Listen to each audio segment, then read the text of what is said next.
আসসালামু আলাইকুম। এটিএন বাংলা সংবাদে সবাইকে স্বাগত জানাচ্ছি ফাতিহা শাফি। শুরুতেই থাকছে বিআরবি কেবল সংবাদ শিরোনাম।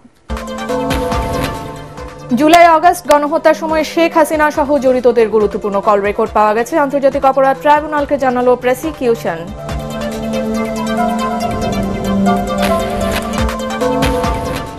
তিন দফা দাবিতে শাটডাউন ও অনশন কর্মসূচিতে জগন্নাথ বিশ্ববিদ্যালয়ের শিক্ষার্থীরা, সমস্যা সমাধানে বুধবার শিক্ষা মন্ত্রণালয়ের সাথে বৈঠকের সিদ্ধান্ত।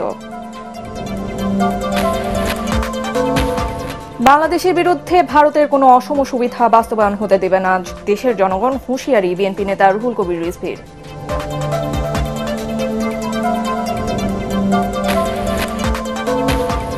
জামায়াতের সাথে বিএনপির নীতিগত কোনো বিরোধ নেই, ব্রাজিলের রাষ্ট্রদূতের সাথে বৈঠক শেষে জানালেন দেশটির নায়েবে আমির।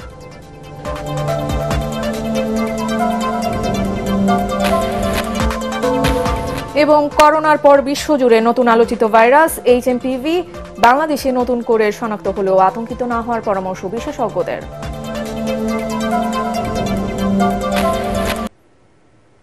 শুনছিলেন বিআরবি কেবল সংবাদ শিরোনাম। এবারে বিস্তারিত।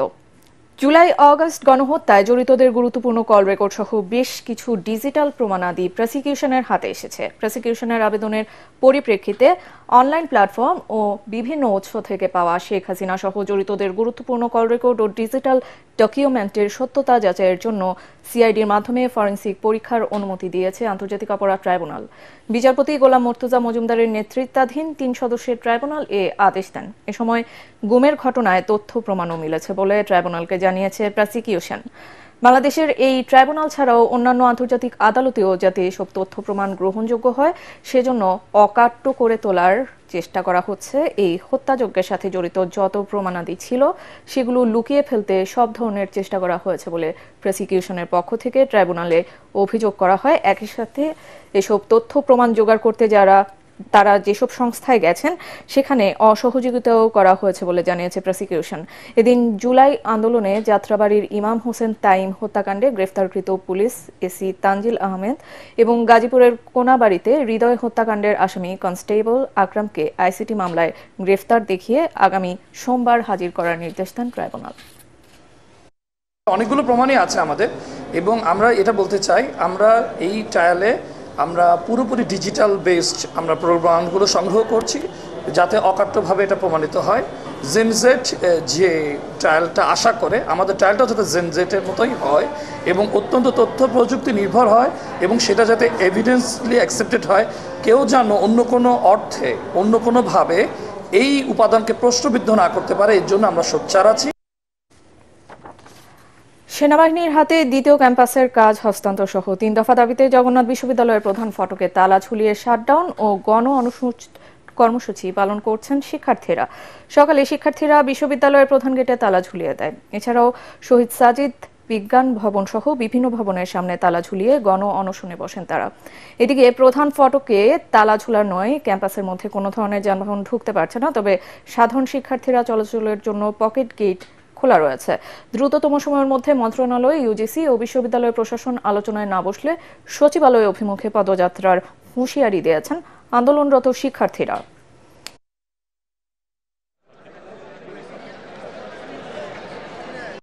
তিনটা দাবির প্রথমটা হলো যে সেনাবাহিনীকে দ্বিতীয় ক্যাম্পাসের কাজ হস্তান্তর করতে হবে। দ্বিতীয় দাবি হলো যে আমাদের বিশ্ববিদ্যালয়ের পাশে 2টা হল, বাণী ভবন ও ডক্টর হাবিবুর রহমান হল, এই 2টা হলের স্থায়ী ভবন নির্মাণের জন্য অনুমতি দিতে হবে। আর তৃতীয়ত হলো যতদিন আবাসন ব্যবস্থা না হয় ততদিন 70% শিক্ষার্থীদেরকে আবাসন ভাতা প্রদান করতে হবে। মেয়েদের ক্ষেত্রে যে হলের ব্যবস্থা আছে শুধুমাত্র একটা হল, যেখানে স্টুডেন্টরা থার্ড ইয়ারে গিয়েও তারা সিট পাচ্ছে না। উপদেষ্টাদের সাথে আমাদের মিটিং হয়, ওই মিটিংও আমাদেরকে বলছে যে আমাদের টেন্ডার সেনাবাহিনীর হাতে হস্তান্তর করবে, কিন্তু আমাদের টেন্ডার এখনো পর্যন্ত হস্তান্তর করেনি, এটা ঝুলাইয়া রাখছে। দর্শক, এই মুহূর্তে ক্যাম্পাসে আছেন সহকর্মী আদ্দিন সজীব। সেখানকার সর্বশেষ পরিস্থিতি জানতে সরাসরি চলে যাচ্ছি তার কাছে। আদ্দিন, ইতোমধ্যে আমরা জানতে পেরেছি যে শিক্ষার্থীরা গণ অনশনে বসেছেন এবং সেই সাথে প্রধান ফটকে তালা ঝুলানোর যে বিষয়টি সেটি তারা করেছেন। এখন আন্দোলনের সর্বশেষ কি খবর আছে আপনার কাছে? আপনি নিশ্চয়ই জানেন বা দর্শকরা নিশ্চয়ই জানে যে যারা জগন্নাথের এখানকার বিশ্ববিদ্যালয়ের পরিস্থিতি সারাদিন দেখছিলেন বা ফলো করছিলেন বা যারা করেননি তারা জানেন যে তাদের অবস্থানটা বেশ শক্ত। এর আগে সচিবালয়ে তারা অবস্থান নিয়েছিলেন এবং পরে তাদের যে দাবি ছিল এখানে যে দ্বিতীয় ক্যাম্পাস সেটা সেনাবাহিনীকে হস্তান্তর করতে হবে, সেই সঙ্গে যাদের আবাসিক যে ব্যবস্থা সেই জায়গায় জোর দিয়ে মোট 3 দফা দাবি ছিল এবং সেই দাবিতে তারা যে এখানে অবস্থান নিয়েছেন, অনশন করছেন এবং আজকে মূল ফটকে তালা ঝুলিয়েছেন। এটা মূলত সকাল থেকে সারাদিনের প্রেক্ষাপট ছিল। এর মধ্যে একটা আলটিমেটাম এসেছিল, অর্থাৎ হুঁশিয়ারি, যে 1:30টার মধ্যে যদি বিশ্ববিদ্যালয় প্রশাসন, মন্ত্রণালয় এবং ইউজিসি সহ সেনাবাহিনীর বৈঠক না হয়, বৈঠকে একটা সিদ্ধান্ত, দৃশ্যমান অগ্রগতি সেটা না হয়, তাহলে তারা সচিবালয়ে অভিমুখে যাত্রা করবেন। এর পরবর্তীতে যেটা দেখা যাচ্ছে যে আমরা দেখেছি যে বিশ্ববিদ্যালয় প্রশাসন এবং শিক্ষক সমিতির পক্ষ থেকে 2 দফায় আমাদের সঙ্গে সাংবাদিকদের সঙ্গে কথোপকথন হয় এবং আপনারা নিশ্চয়ই সেটাও কিছুটা জানেন যে তারা বলেছেন যে বুধবারে বিশ্ববিদ্যালয় প্রশাসন, প্রতিরক্ষা মন্ত্রণালয় সহ ইউজিসি এবং আন্তঃমন্ত্রণালয়গুলোর মধ্যে একটা বৈঠক হবে। ঠিক জগন্নাথ বিশ্ববিদ্যালয়ের যে সমস্যা, সেই সমস্যা নিরসনে কি অগ্রগতি হতে পারে সেটা নিয়ে বুধবারে বৈঠক হবে। তার মানে আরও 2 দিন সময় রয়েছে। এখন এই বাস্তবতায় যারা অনশন করছেন তাদেরকে প্রশাসনের পক্ষ থেকে অনুরোধ জানানো হয়েছে যেন তারা অনশন ভেঙে ফেলেন এবং এই 2টা দিন সময় দেন, যাতে দৃশ্যমান অগ্রগতি হয় কি হয় না সেটার জন্য ওই বুধবার পর্যন্ত অপেক্ষা করার জন্য আহ্বান জানানো হয়েছে, অনুরোধ জানানো হয়েছে প্রশাসনের পক্ষ থেকে এবং একই সঙ্গে দুঃখ প্রকাশ করা হয়েছে। এখন অবস্থানটা হলো যে শিক্ষার্থীদের অবস্থান কি। আমরা দেখতে পাচ্ছি যে শিক্ষার্থীরা এখানে অবস্থান করছেন, এখনো আছেন এবং ডিসকাশন হচ্ছে মূলত যে শিক্ষক সমিতি তাদের সঙ্গে কিন্তু একত্রতা প্রকাশ করেছে। প্রশাসনের পক্ষ থেকেও এই একত্রতা প্রকাশ করা হয়েছে, যদিও প্রশাসনের যে দুর্বলতার জায়গাটায় শিক্ষার্থীরা বলছেন যে যদি এখন একত্রতা প্রকাশ করাই হয় তাহলে এতদিনে কেন অগ্রগতি হলো না, অর্থাৎ এর আগে যে সচিবালয়ে আলোচনা হয়েছিল, ডিসকাশন হয়েছিল, তখন তাতে করে কেন হলো না, সেই জায়গা থেকে শিক্ষার্থীদের অবস্থান এখনো আমরা জানতে পারিনি। তবে বোঝা যাচ্ছে যে বিষয়টা নিয়ে তারা ডিসকাশন করছে। এখন দেখা যাক শেষ পর্যন্ত কোন দিকে যায় তাদের আলোচনা এবং তারা কি পদক্ষেপ নেয়। তবে আশা করে যাচ্ছে সবাই মিলে মনে করেন যে এটার সমাধান নিশ্চয়ই অতি শীঘ্রই হয়ে যাবে। ফাতিহা। আদিন, ধন্যবাদ আপনাকে আমাদের সাথে যুক্ত হবার জন্য। দর্শক, জগন্নাথ বিশ্ববিদ্যালয়ের ক্যাম্পাস থেকে সেখানকার আন্দোলনের সর্বশেষ পরিস্থিতি জানাচ্ছিলেন সহকর্মী আদিন সজীব। সীমান্তে ভারতের দখলদারিত্বের বিরুদ্ধে দেশের মানুষ প্রতিরোধ গড়ে তুলেছে। কোনো অসম সুবিধা বাস্তবায়ন হতে দেওয়া হবে না বলে জানিয়েছেন বিএনপির সিনিয়র যুগ্ম মহাসচিব রুহুল কবির রিজভী। নয়াপল্টন কেন্দ্রীয় কার্যালয়ে দলীয় চেয়ারপারসন বেগম খালেদা জিয়ার রোগ মুক্তি কামনায় আয়োজিত দোয়া মাহফিলে তিনি কথা বলেন। শেখ হাসিনা দেশকে ভারতের সেবা দাসে পরিণত করতে চেয়েছিল অভিযোগ করে রিজভী বলেন, বাংলাদেশের বিরুদ্ধে ভারতের যে কোনো দুরভিসন্ধি দেশপ্রেমিক জনগণ সফল হতে দেবে না। তার অভিযোগ, দুর্নীতি দুঃশাসনের বিরুদ্ধে খালেদা জিয়ার কণ্ঠরোধ করতেই ফ্যাসিস্ট হাসিনা তাকে কারারুদ্ধ করে মৃত্যুর মুখে ঠেলে দিয়েছিল। এখন সব থলের বিড়াল বেরিয়ে আসছে। আন্তর্জাতিক যে নিয়ম বিধিবিধান এবং 2 দেশের মধ্যে সময় সময় যে চুক্তি হয়েছে, কোনো কিছুই তারা না মেনে কাঁটাতারের বেড়া দেওয়ার চেষ্টা করেছে আপনার লালমনিরহাটে বিভিন্ন জায়গায়। তো এর জন্য জনগণ যে দাঁড়াতে পারে এই দৃষ্টান্ত শেখ হাসিনার আমলে শেখ হাসিনা করতে দেয়নি। তার ফ্যাসিজম দিয়ে, তার নির্মমতা দিয়ে, তার নির্দয়তা দিয়ে তিনি ভারতের সেবাদাস হয়ে কাজ করেছেন। তার এই অপরাধগুলো, তার অন্যায়, তার মহা দুর্নীতিগুলো যেন কেউ কথা না বলতে পারে, এই কণ্ঠরোধ করার জন্যই বেগম খালেদা জিয়াকে বন্দী করে রাখা হয়েছিল। এটা তো আজকে সুস্পষ্ট। লন্ডনের হাসপাতালে বিএনপির চেয়ারপারসন বেগম খালেদা জিয়ার শারীরিক অবস্থার ধীরে ধীরে উন্নতি হচ্ছে বলে জানিয়েছেন তার ব্যক্তিগত চিকিৎসক AZM জাহিদ হোসেন। লন্ডনে সাংবাদিকদের এক প্রশ্নের জবাবে তিনি কথা বলেন। এদিকে আবারও মায়ের সুস্থতার জন্য সকলের কাছে দোয়া চেয়েছেন বিএনপির ভারপ্রাপ্ত চেয়ারম্যান তারেক রহমান। খায়রুল ইসলামের রিপোর্ট। রোববার বাসার রান্না করা খাবার নিয়ে লন্ডন ক্লিনিকে চিকিৎসাধীন মায়ের সঙ্গে দেখা করতে যান বিএনপির ভারপ্রাপ্ত চেয়ারম্যান তারেক রহমান। এ সময় তার সঙ্গে ছিলেন স্ত্রী ডাক্তার জুবাইদা রহমান। অসুস্থ মায়ের সুস্থতার জন্য আবারও সবার কাছে দোয়া চেয়েছেন তিনি। পরিবারের সদস্যদের সান্নিধ্যে খালেদা জিয়ার শারীরিক অবস্থার উন্নতি হচ্ছে বলে জানান তার ব্যক্তিগত চিকিৎসক ডাক্তার AZM জাহিদ হোসেন। তাদের হলিডে উইকেন্ড, কাজেই ডাক্তাররা তাবো উনি প্রফেসর প্যাট্রিক কেনেডি উনি এসেছিলেন, উনি ওনাকে দেখেছেন। আমাদের যে দলের ভারপ্রাপ্ত চেয়ারম্যান জনাব তারেক রহমান সাহেব, ওনার সহধর্মিণী ডক্টর জুবাইদা রহমান, ওনারাও এসেছেন। এখন উনি একটু রেস্ট নিচ্ছেন। লন্ডন ক্লিনিকে এদিন খালেদা জিয়াকে ফিজিওথেরাপি দেওয়া হয়। ফিজিওথেরাপি যেটা দেওয়া হয় সেটা ওনারা দিয়েছেন এবং পরবর্তীতে উনি ফিজিওথেরাপি নেওয়ার পর মোটামুটি উনি ভালো আছেন। গতকালকে এসছেও বলা যায় যে শারীরিকভাবে আলহামদুলিল্লাহ উনি স্টেবল আছেন। চিকিৎসার জন্য গত বুধবার লন্ডন আসেন সাবেক প্রধানমন্ত্রী বেগম খালেদা জিয়া। 2 ছেলের বউ ছাড়াও 3 নাতনি তাকে সার্বক্ষণিক সময় দিচ্ছেন। এর আগে খালেদা জিয়াকে স্ত্রীসহ দেখতে যান যুক্তরাজ্যে সফররত বিএনপির স্থায়ী কমিটির সদস্য মির্জা আব্বাস। এ সময় বেগম জিয়ার গুরুতর অসুস্থতার জন্য আওয়ামী লীগ সরকারের প্রতিহিংসাকে দায়ী করেন তিনি। খায়রুল ইসলাম, এটিএন বাংলা। জামায়াতের সাথে বিএনপির নীতিগত কোনো বিরোধ নেই বলে জানিয়েছেন দলটির নায়েবে আমির ডাক্তার মোহাম্মদ আব্দুল্লাহ আবু তাহের। রাজধানীর মগবাজারে সংগঠনটির কেন্দ্রীয় কার্যালয়ে ব্রাজিলের রাষ্ট্রদূত পাওলো ফার্নান্দো ডায়াস ফেরেসের সঙ্গে সৌজন্য সাক্ষাৎ শেষে তিনি একথা বলেন। এর আগে জামায়াতের আমির ডাক্তার শফিকুর রহমানের সঙ্গে সৌজন্য সাক্ষাৎ করেন ব্রাজিলের রাষ্ট্রদূত।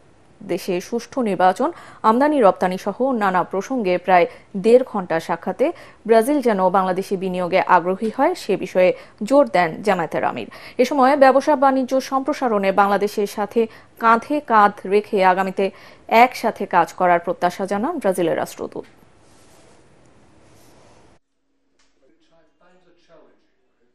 সমসাময়িক ব্যাপারে কথা হয়েছে। আমরা আগামীতে একটি সুষ্ঠু নির্বাচন কিভাবে হতে পারে সে ব্যাপারে আমাদের ভূমিকা এবং ইত্যাদি ব্যাপারে উনি কথা বলেছেন, আমরা আমাদের কথা বলেছি। বিএনপির সাথে আমাদের তেমন কোনো বিরোধ নেই, মত পার্থক্য নেই। ছোট ছোট ইস্যুগুলোতে কেউ ফেরি বা সাইডে কথা বলছেন, সেটা এত ধর্তব্য বিষয় নয়। বিএনপির নজরুল ইসলাম খান সাহেব, মাননীয় সেক্রেটারি জেনারেল আমাদের ফজল সাহেব ভেরি ক্লিয়ারলি বলেছেন যে জামাতের সাথে আমাদের কোনো বিরোধ নেই, আর জামাত এটা ফিল করে না।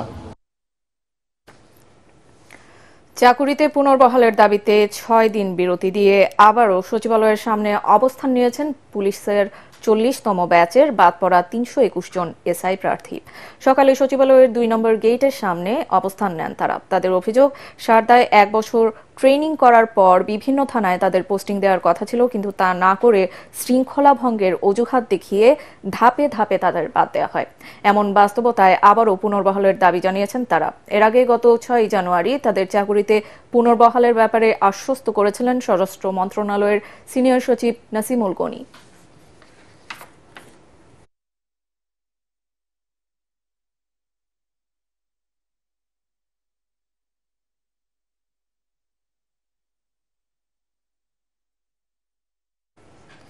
চলতি বছরই বাংলাদেশ ও পাকিস্তানের মধ্যে বিমান চলাচল শুরু হবে বলে জানিয়েছেন ঢাকা সফররত Pakistan federation of chamber and কমার্সের সভাপতি আতিফ একরাম শেখ। তিনি বলেন, সমুদ্র ও আকাশপথে সরাসরি যোগাযোগ না থাকায় বাংলাদেশ এবং পাকিস্তানের মধ্যে ব্যবসা বাণিজ্য প্রত্যাশা অনুযায়ী হয়নি। তিনি আরও জানান, বাধাগুলো দূর করা গেলে উভয় দেশের বাণিজ্য সহ পারস্পরিক সম্পর্ক আরও জোরদার হবে। আগামীতে বাংলাদেশের সাথে ব্যবসার প্রসারে পাকিস্তানের বিনিয়োগকারীরা কাজ করবে বলেও জানান তিনি। রাজধানীর একটি হোটেলে বাংলাদেশ পাকিস্তান বিজনেস ফোরাম আয়োজিত মতবিনিময় সভায় এসব কথা বলেন আতিফ একরাম। অনুষ্ঠানে বাংলাদেশ এবং পাকিস্তানের ব্যবসায়ীরা উভয় দেশের বাণিজ্যের সম্ভাবনাময় খাতগুলো তুলে ধরেন। এফবিসিসিআই এর প্রশাসক মোহাম্মদ হাফিজুর রহমান বাংলাদেশের তৈরি পোশাক ছাড়াও চামড়া, টেক্সটাইল, ঔষধ, পাটজাত বিভিন্ন পণ্যের রপ্তানির সম্ভাবনাকে কাজে লাগানোর পরামর্শ দেন। প্রযুক্তি ও কারিগরি দক্ষতা বাড়ানোর মাধ্যমে পাকিস্তানের পণ্য রপ্তানি বাড়াতে বাংলাদেশ আগ্রহী বলেও জানান তিনি। দুদেশের যৌথ উদ্যোগে বাংলাদেশে শিল্প কারখানা প্রতিষ্ঠার প্রস্তাব দেন এফবিসিসিআই প্রশাসক। Flight, direct flight is a very important issue right now, and I think the stars are aligned, as it were, for the direct flights. It is just a matter of time. Both sides are actually working on it actively. This is the activity. Whether it's a Malaysia line that starts, whether it's a Pakistani line, it doesn't matter. We have to connect the people, and that is the only way and a sure way of taking the things forward. And that is also going to greatly support the business activities between the two countries.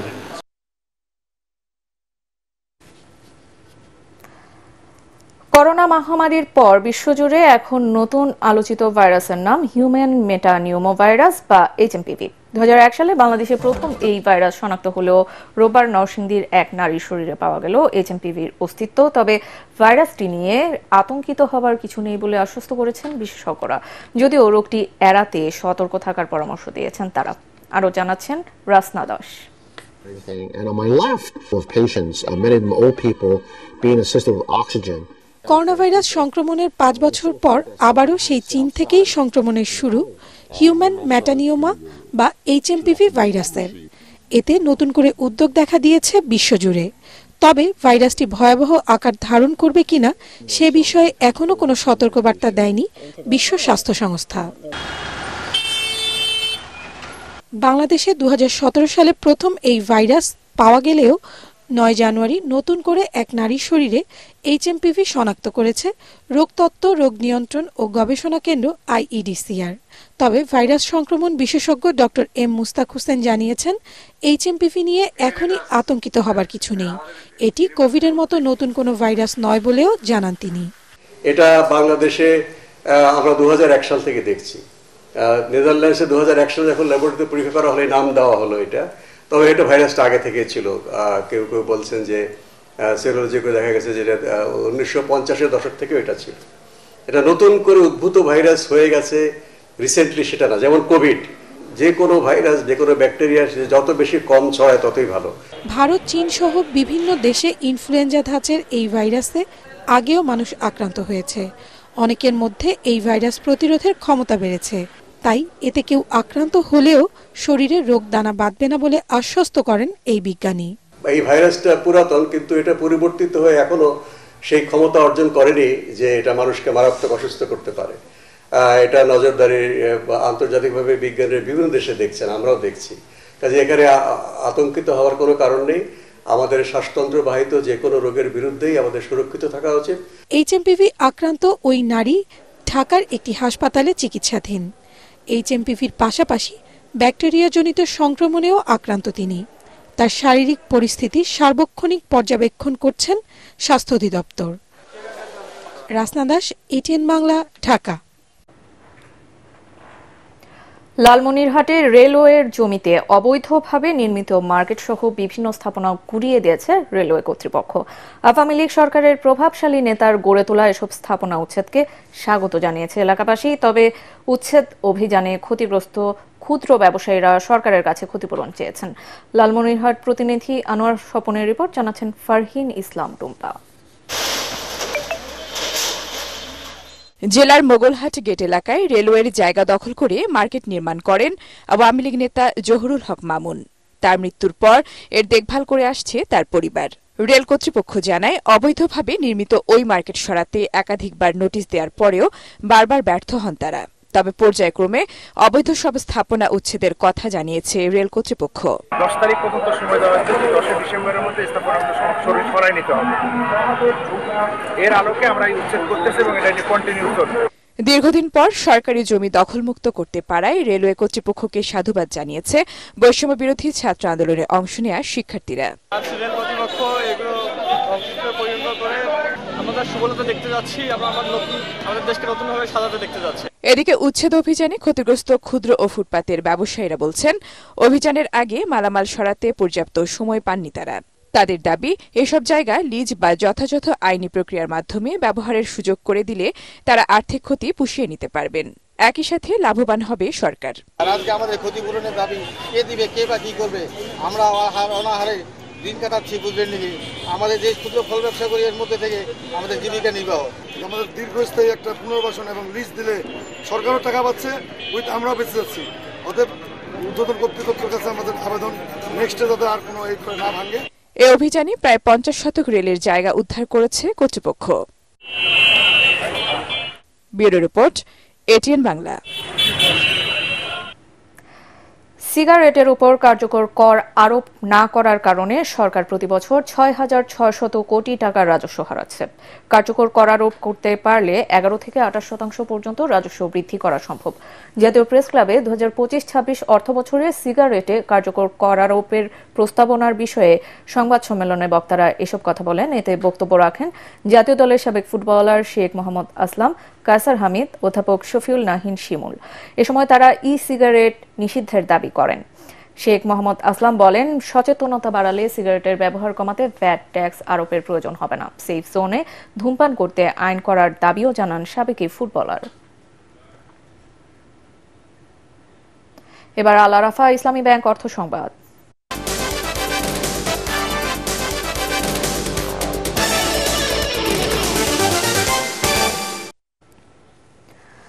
Ashulia ও ধামরাইয়ে এবার শীতকালীন সবজির bumper ফলন পেয়েছেন কৃষকরা।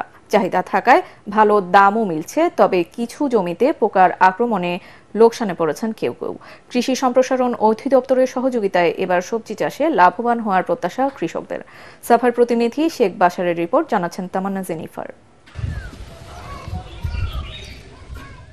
ধামরাইয়ের বিভিন্ন ইউনিয়নে চাষ করা শাকসবজি মাঠ থেকে তোলা শুরু হয়েছে।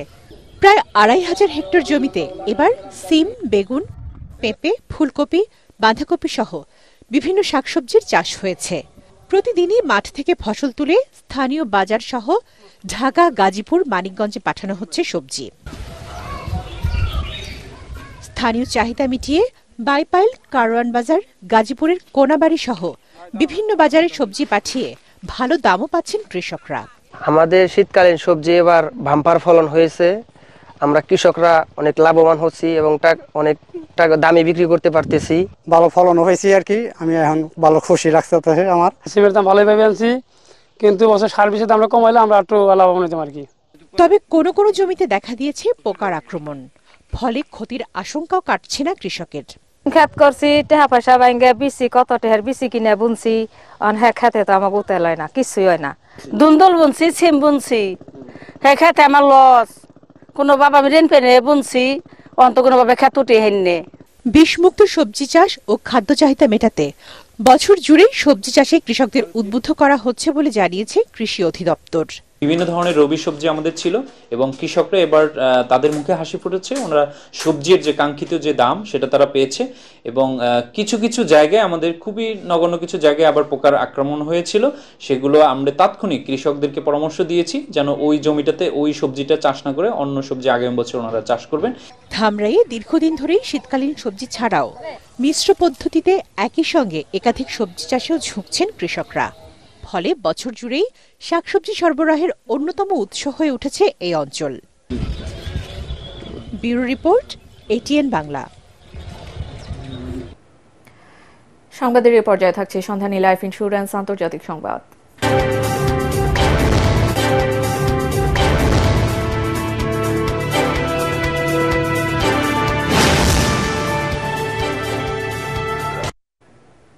সান্তা আনা নামের ঝোড়ো বাতাসের কারণে যুক্তরাষ্ট্রের লস অ্যাঞ্জেলসে ভয়াবহ দাবানল আরও বৃহৎ এলাকায় ছড়িয়ে পড়েছে। আগামীকাল নাগাদ এই বাতাসের গতি আবারও বাড়তে পারে বলে পূর্বাভাস দিয়েছে দেশটির ন্যাশনাল ওয়েদার সার্ভিস। এতে দাবানল আরও বিস্তীর্ণ এলাকায় ছড়িয়ে পড়ার আশঙ্কা করা হচ্ছে। লস অ্যাঞ্জেলসে 4টি দাবানলে পুড়ে গেছে হাজার হাজার ঘরবাড়ি সহ বিভিন্ন স্থাপনা। নিরাপদে সরিয়ে নেওয়া হয়েছে 1.5 লক্ষাধিক মানুষকে। দাবানল নিয়ন্ত্রণে যুক্তরাষ্ট্রের পাশে দাঁড়ানোর ঘোষণা দিয়েছে কানাডা। আরও জানাচ্ছেন আশিকুর রহমান। যুক্তরাষ্ট্রের লস অ্যাঞ্জেলেসে ভয়াবহ দাবানলে পুড়েছে বিস্তীর্ণ এলাকা। 1 সপ্তাহ পেরিয়ে গেলেও এখনও নিয়ন্ত্রণ আনতে পারেনি ফায়ার সার্ভিস কর্মীরা। এই দাবানল ছড়িয়ে পড়ার পেছনে বড় কারণ সান্তা অ্যানা নামের ঝোড়ো বাতাস। সম্প্রতি বাতাসের গতি কিছুটা কমায় আগুন নিয়ন্ত্রণে এসেছিল, তবে কিছু এলাকায় গতি বাড়ার আবারও আশঙ্কা করছে যুক্তরাষ্ট্রের ন্যাশনাল ওয়েদার সার্ভিস। তারা জানিয়েছে লস অ্যাঞ্জেলেস ও ভেঞ্চুরা কাউন্টিতে মঙ্গলবার সকাল পর্যন্ত বাতাসের গতি বাড়তে পারে। ঘণ্টায় 30 মাইল গতিতে বয়ে যাওয়া ঝোড়ো বাতাস 70 মাইলে পৌঁছাতে পারে। এমন পরিস্থিতিতে দাবানল নিয়ন্ত্রণে যুক্তরাষ্ট্রের পাশে দাঁড়ানোর ঘোষণা দিয়েছে কানাডা। দেশটির প্রধানমন্ত্রী জাস্টিন ট্রুডো ঘোষণা দিয়েছেন ক্যালিফোর্নিয়ার দাবানলের বিরুদ্ধে লড়াই করতে সহায়তার জন্য 60 জন দমকল কর্মী পাঠাচ্ছে তার দেশ। এদিকে লস অ্যাঞ্জেলেসে এখনও 4টি দাবানল সক্রিয় রয়েছে। এর মধ্যে প্যালিসেইডস দাবানল আরও 1000 একর এলাকায় ছড়িয়েছে, পুড়ে গেছে 22,000 একর এলাকা। লস অ্যাঞ্জেলেসের 12,000 অবকাঠামো ধ্বংস হয়ে গেছে, 57,000 অবকাঠামো ঝুঁকির মুখে। প্রাণ বাঁচাতে এলাকা ছেড়ে যেতে বলা হয়েছে 1,53,000 মানুষকে। ক্যালিফোর্নিয়ার ফায়ার সার্ভিস জানিয়েছে এখন পর্যন্ত প্যালিসেইডস দাবানল মাত্র 11% নিয়ন্ত্রণে আনা গেছে। দাবানলে এ পর্যন্ত কমপক্ষে 24 জনের মৃত্যু হয়েছে। আশিকুর রহমান, এটিএন বাংলা। এবারে থাকছে পার্টিক্স খেলার খবর।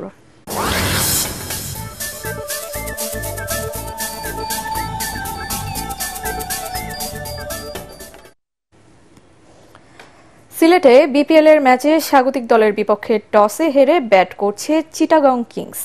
দুই দলের পয়েন্ট সমান হলেও সিলেটের চেয়ে এগিয়ে আছে চিটাগং। পারভেজ হাসান ইমন ও উসমান খাজা চিটাগং এর ব্যাটিং ওপেন করেন। এই ম্যাচে জয় পেলে চিটাগং সেরা চারে নিজেদের অবস্থান সুদৃঢ় করবে, আর সিলেট জিতলে তারা শীর্ষ চারের পথে এগিয়ে যাবে। শেষ খবর পাওয়া পর্যন্ত চিটাগং কিংসের সংগ্রহ 3 উইকেটে 148 রান। সন্ধ্যা 6:30টায় টানা সপ্তম জয়ের মিশনে বিপিএল এ আজ খুলনা টাইগার্সের মুখোমুখি হবে রংপুর রাইডার্স।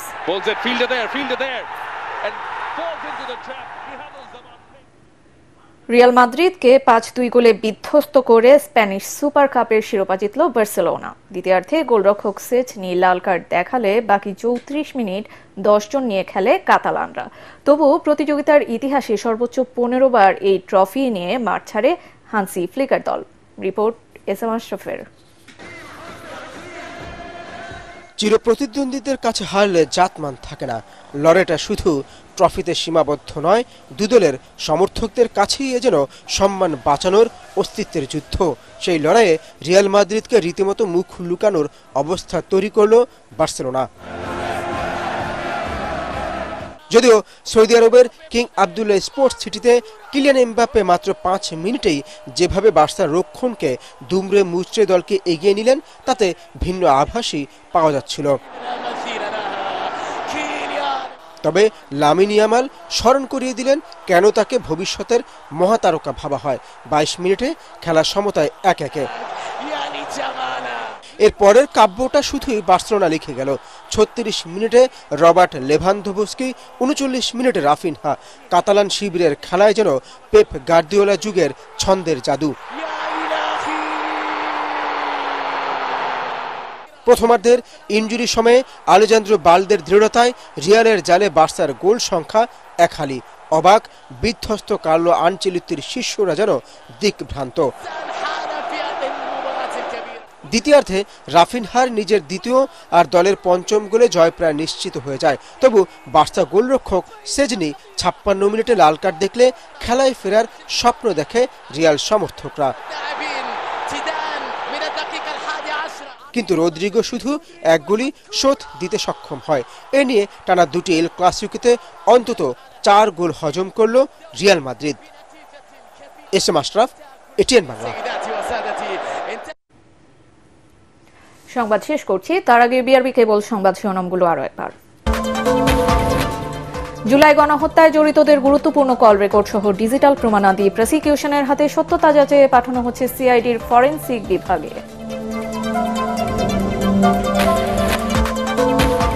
3 দফা দাবিতে শাটডাউন কর্মসূচিতে জগন্নাথ বিশ্ববিদ্যালয়ের শিক্ষার্থীরা সমস্যা সমাধানে বুধবার শিক্ষা মন্ত্রণালয়ের সাথে বৈঠক, অনশন ভাঙার অনুরোধ। বাংলাদেশের বিরুদ্ধে ভারতের কোনো অসম সুবিধা বাস্তবায়ন হতে দেবে না দেশের জনগণ, হুঁশিয়ারি বিএনপি নেতা রুহুল কবির রিজভীর।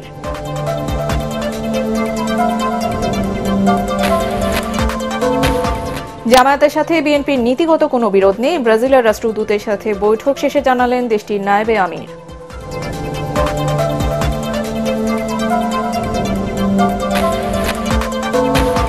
এবং করোনার পর বিশ্বজুড়ে নতুন আলোচিত ভাইরাস HMPV বাংলাদেশে নতুন করে শনাক্ত হলেও আতঙ্কিত না হওয়ার পরামর্শ বিশেষজ্ঞদের।